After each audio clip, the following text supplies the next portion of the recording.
Hey everybody, today I'm joined by good friend and former colleague CJ Simmons, Senior Manager of Corporate Partnership Analytics at Monumental Sports and Entertainment in Washington, D.C. CJ, thank you for taking the time to chat with us today. Yeah, no worries. Happy to join. Awesome. Well, first and foremost, always great to chat and catch up with you. But, to kick us off, I think we'd love to hear a little bit about your background, your role. Like, what are some of the things that you work on as it relates to corporate partnerships? I originally went to Morehouse College for undergrad, as you see my shirt. And I studied math in undergrad and then went to NYU for grad school, studied sports business. And then this role came about, sort of was a fusion between my math background and my sports business background. And so working in a corporate partnership analytics capacity. Our department is business intelligence department. At Monumental Sports and Entertainment, we are the owners and operators of the Wizards, the Capitals, and the Mystics. And we are looked at as internal consultants for all of Monumental's departments and business operations and such. In my role, in the consulting part of things, we sit sort of outside of the corporate partnerships department, but we help them in all aspects of their business, from the sales process to once the sale is done, and they are a partner of ours and they're doing activations and such, we traffic those activations. And then on the back end, we provide ROI to give them in recaps and such. So I sit more on the sales side of things and helping out with prospecting and demographic data and things like that to sort of tie our brand and business and fans to what would align with a company that we're pitching. So that's sort of what I do overall. No, it makes a ton of sense. And I think, a lot of the conversations that we've had, it seems that organizations structure themselves like very, very differently. Like some organizations have a business intelligence department and a corporate partnership department. Others just have a corporate partnership department. So tell us a little bit, like, how does that relationship between you and the partnership team work? So it's like, are they requesting the information? Are you being proactive? Like, how does that like give and take usually work for you guys? So structurally, in a way that is sort of directly my job description, is we are reactive. And so they have requests and things that might come, and they send that to us through Salesforce. And we have a system that they put their information in, and we respond to their requests from there. In a way of doing things, just only being reactive, we then get to the point of seeing many different structures and ways that we could better the process or help them out, with a lot of different data and structures that we've seen in place. So one of the things that we've done is what we call category briefs. And in those briefs, it's sort of looking at areas of opportunity. So, one area that we no longer have a partner is like a cell phone provider. And that's pretty common amongst, many of the teams. So cell phone and tire, those are two of our larger ones. So we look at that as opportunity. So what we do and now have done is made briefs for the corporate partnerships department to look at these briefs and kind of take that information to go out and do pitches on their own, basically with what we had in arming them. So these briefs have, like I said, demographic information. It has information on what's going on in the landscape of sports. What are some brands that are out there? What brands are partnered with other teams that are like ours and such in different leagues? We have contact information. We have financial information. So it's a lot of stuff for them to just kind of take and go forward with and do. So though it's reactive a lot of the time, we then try to find ways to layer in, to be proactive, to help them because we understand a lot of their needs through their questions. No, that's really cool. So it sounds like probably at the beginning of the year or throughout the year, you have a list of you're all, different categories, category briefs as you put it, and just essentially going through it and say, okay, do we have anybody in this category? If not, like, let's go find somebody that might be interested in being able to partner with Monumental. Is that typically how that works? For the most, somewhat, but also it's based on revenue. So the NBA and NHL produce what's like a star report, and it has it's basically done from the league-wide level. So it has information on what every team is doing overall and like average deal size average number of deals. And so we look at all of those things and determine like which deal would have more value and more money. And so we start with that brief because that would, bring us more revenue, the highest chance of revenue overall. And then kind of go down the line from there. Cool. So here's the $1 million question. So what goes into creating a good partnership between, an organization like yours and like a brand? I mean, I think, it's $1 million. It's a big question, I realize. I think, the way that we started the conversation is, what's good for a relationship? Like what's good in your engagement period, or what's good in my engagement period with my fiance, like how do you use those situations and come to a level of success? And so a lot of that is open dialogue, being a good listener, sharing things that you're interested in and, ways that you're trying to move forward as a business and as a company, listening to what they're trying to do and finding some synergy between that, and working together to move forward to align with your goals together. And so, one of the things, and we have a partner now that like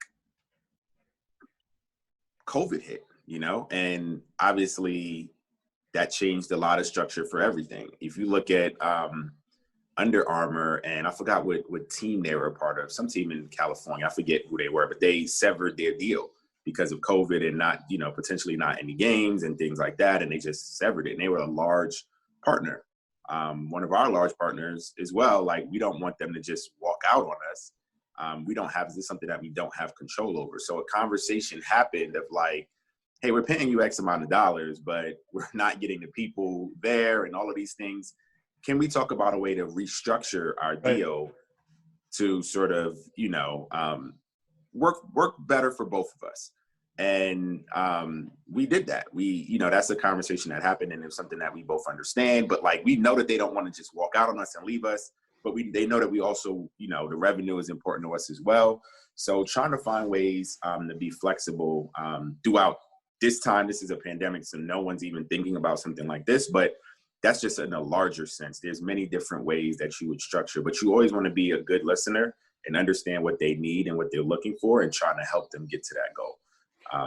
I think that's incredibly well said. I mean, I think the topic that you bring up of COVID is certainly a relevant one. I mean, it sounds like, your group and your team has probably really done an incredible job at facilitating those conversations to figure out, okay, how do you adapt and how do you be agile as an organization to still be able to deliver value to brands and partners that might be skeptical during a time during COVID-19.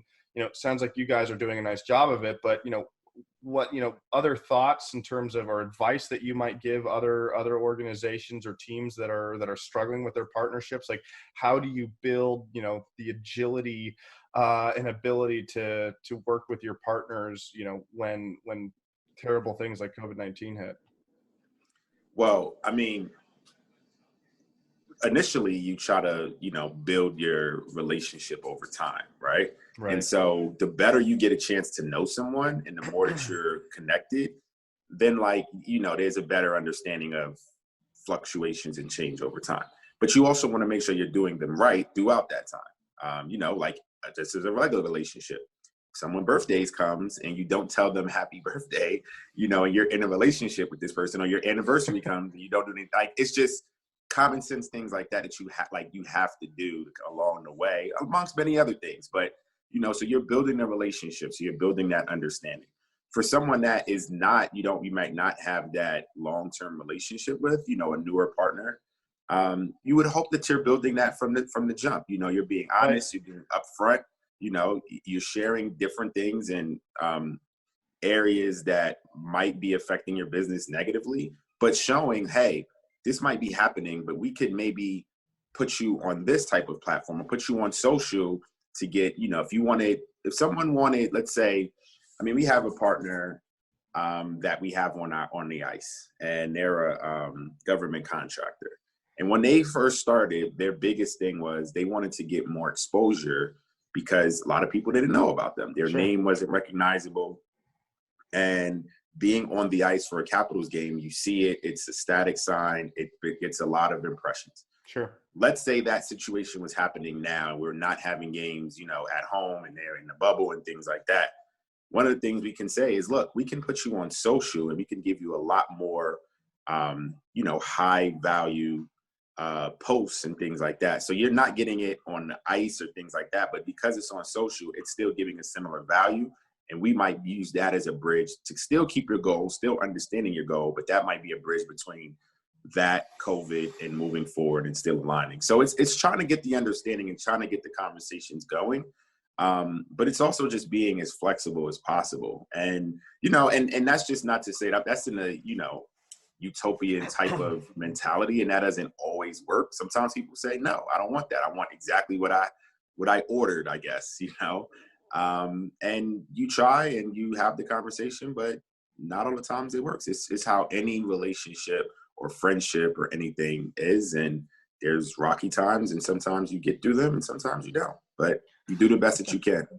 I'm been smiling for the last minute and a half of this because I think that is just such an outstanding perspective to have on that. It's not just I think good business advice, but I think to your point, like that's just great advice in general for any relationship or friendship that you have in life. So glad that this conversation is branching out into to all aspects of life. No, but Right. Honestly, I think you're absolutely dead on, and I think that is just an incredibly powerful way to put it. Let me drill down just a little bit further on one aspect of it, right? And so, I think one of the things you mentioned there was, good communication. Part of that leads to really understanding goals, right? And like, what is the goals of the partner that you have in place? I remember once upon a time that a lot of the focus used to be on strictly ROI, right? Return on investment. Have you come across, or has your team come across over the last couple of years, like what is the balance between an ROI objective for your partners versus like an ROO, return on objective, where they might have goals that aren't strictly revenue building? Is that something that you're coming across at all with any of your partnerships? It varies. It varies across the gamut. So I think one of the things that we mentioned is like that idea of that partner on the ice. Mm-hmm. And sometimes people or partners won't put that burden completely on us. They kind of want to use us sometimes to help their brand. So we were working with a company that is sort of you can buy lottery tickets through a mobile app, and instead of going to the store and that process of finding a store that has it, the risk of you losing the lottery ticket and then it's just gone. Like they have that all on the app to do. It's saved, and that you would be able to get your money, and it's just an easier process. Sure. They were in a few, I guess, states that they had regulation to operate, and now they are having regulation to operate, or they were going to get it in DC. And part of that was they wanted to partner with us because we would give them credibility. Yeah. And because we have the credibility, right? Like we are a sports team, we're a part of the NBA, NHL, and all of these different leagues. And, so for us, we have that. They want to partner with us. We understand that. And them reaching their objectives and us putting them anywhere or attaching our brand to them is helping their objective, that is helping them get to where they want to get, because it's giving them the reputation of, if Washington Wizards and Capitals and Mystics are doing a deal with you and mess with you, then someone else who can know us then see that brand of like, okay, maybe we should, work with you or do business with you or buy a lottery tickets with you as well. So some of those types of deals happen as well, like depending on the objective. It varies, but I think one of the things that we try not to do is guarantee certain things as well. So we don't want to say certain things like, hey, if you do this, there's a chance that this might happen. So we have a partner that we put in the esports space, and their idea of, and their objectives were, they want to have more, they want to be looked at as a cooler brand, esports. They want to be looked at towards younger people, esports-ish, I guess. Yep. They wanted to have an increase in people graduating from undergrad or grad school and looking at them in this type of space, right? So we gave them a lot of branding in our esports space, and they've seen an increase in people, one, from clicks on our esports page. They've seen more people interested in the local area that are looking at them for job applications and things like that. And we have some attachment to that, but we never want to say in an objective, like, if you do this, Yep. more people will come, you know? So it's looking at those different types of objectives as, one is saying, we think this will like benefit you a lot better. But the other one is like, well, we already know what we offer. So if you just want to be a part of us and use our, Yep. you know, our shield and brands and logos, then fine. So it's kind of a balance between two, but we never want to give someone the idea of helping their objective as a guarantee, because we don't guarantee what goes on in the market and how that will happen. We can just go off of past experience and things that we would suggest. But like I said, we don't want to give certain guarantees. Yeah, no, it's smart, right? And you can't, and like, there's rarely a guarantee in life, and then you see something like COVID hits. So I think Right. that's Right. smart, right? And it's dead on. But I think the really interesting piece that you're hitting on, which I haven't really had a lot of people bring up, but I think you're dead on, is the idea of credibility, right? Is that depending on the type of brand that you are, you know, there can always be like the straight partnership where it's, you know, your organization has the right type of fan demographic mix that you know, brand wants to get in front of, right? So it makes sense for there to be a partnership. But in another very real aspect of it, for a brand that's trying to establish credibility, the opportunity to partner with a well-known organization like yours and Monumental lends the credibility and professionalism of Monumental. It's almost sort of like leased out to those brands, and I think that's a really astute observation. So no, I think that's great. You know, I'd love to better understand, you know, either from a relationship perspective as it relates to the organization and the brand, or strictly from a business sense. Like, what are some of the challenges that you encounter or that you see, you know, across the industry at large that teams are you know, coming across as it relates to just sponsorships in general? I know COVID's a weird time, but you know, where do these relationships and organizations and brands struggle with their partnerships? I think there's different steps, right? I think there's one of teams not having an area like we have and doing corporate partnership analytics, or like having, and even when, you know, you were with Monumental, of like, there were people who did corporate partnerships and then did email marketing and did like, you know, trafficking. And so there's someone on certain teams that do a lot of different things and bundle them all together. But we have a good enough team that we can sort of share the load and do a lot of, which gives us more flexibility to do so much more for our partners and such. Sure.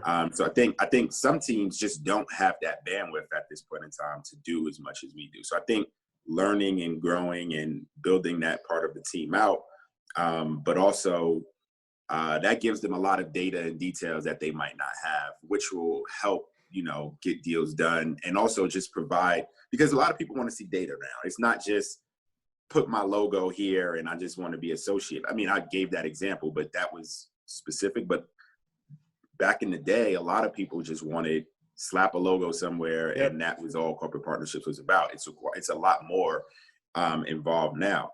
So I think some teams are just not at the point of doing a lot of data in that regard as they are in doing it with ticket sales. I think what teams are, in some areas, I think what can be a challenge is the willingness to try new things and or fail, but move forward in just pushing the initiative forward of like being on the cusp of new ideas and new things. So Monumental, they have the Monumental Sports Network. They're over the OTT network. That's something that they tried and have done and are doing. And there's been some challenges with certain things that they've had as far as the cost of it and things like that. But I think they find a good niche like with it of doing it with high school sports. Like there's a lot of good high school sports that they now have the rights to, especially in football and basketball, and including in the DC area, that they're really big, doing a really good job in that area. And so it's really flourishing with that.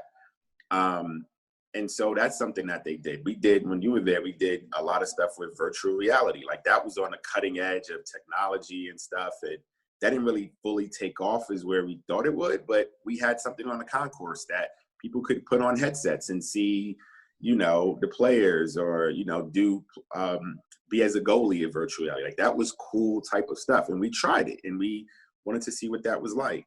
I think now it's always finding like, what's that next thing that's coming and how does that look?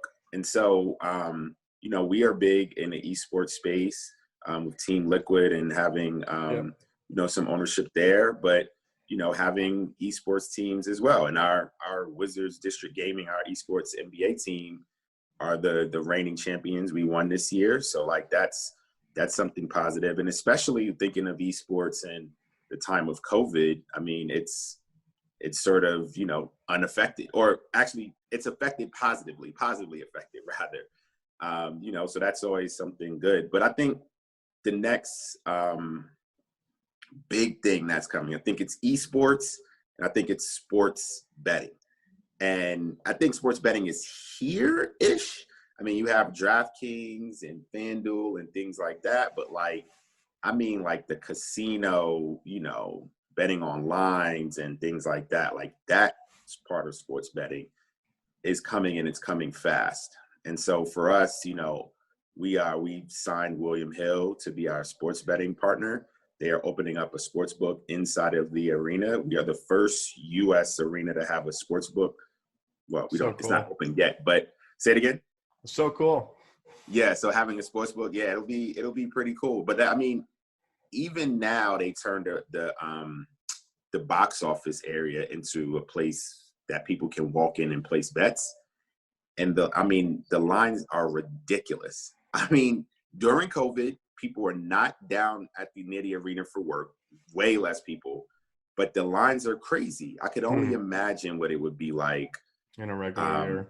You know, so their numbers have been released on what they've done so far, but it's staggering. It's staggering. So I think that's another step. So I think teams and leagues need to be flexible, try different things out. I mean, I could tell you the number of conversations we've had with vendors and things that we did not do just because maybe cost or whatever, but we're continuously trying to pitch them ideas like, hey, try this, try that, try. I mean, we've talked to a lot of amazing companies that like wow me, you know, and I'll tell you one of them offline, but yeah, it's some cool stuff out there, but you know, trying to move forward and do some stuff like that, I think is important, because then you can find, you know, new revenue opportunities, and including with sponsorship down the line. Well done. You took a little bit of the wind out of the sails. One of the things I was going to ask you on next is, where do you see, you know, sponsorship continuing to evolve? And if I'm, you know, paraphrasing you for a moment, it's new categories of opportunity, right? It's moving into additional areas that are established but still unexplored, such as esports, or potentially looking at betting, which is, I think, a massive opportunity within the market. You know, so would you say it's mostly continuing to explore new opportunities and areas of engagement? I imagine that you might also say that it also comes back to the piece that you were saying about being agile and being able to be responsive to situations that occur. I mean, is that a fair summation, or would you tack anything onto that? No, that's fair. I mean, it's completely fair. I mean,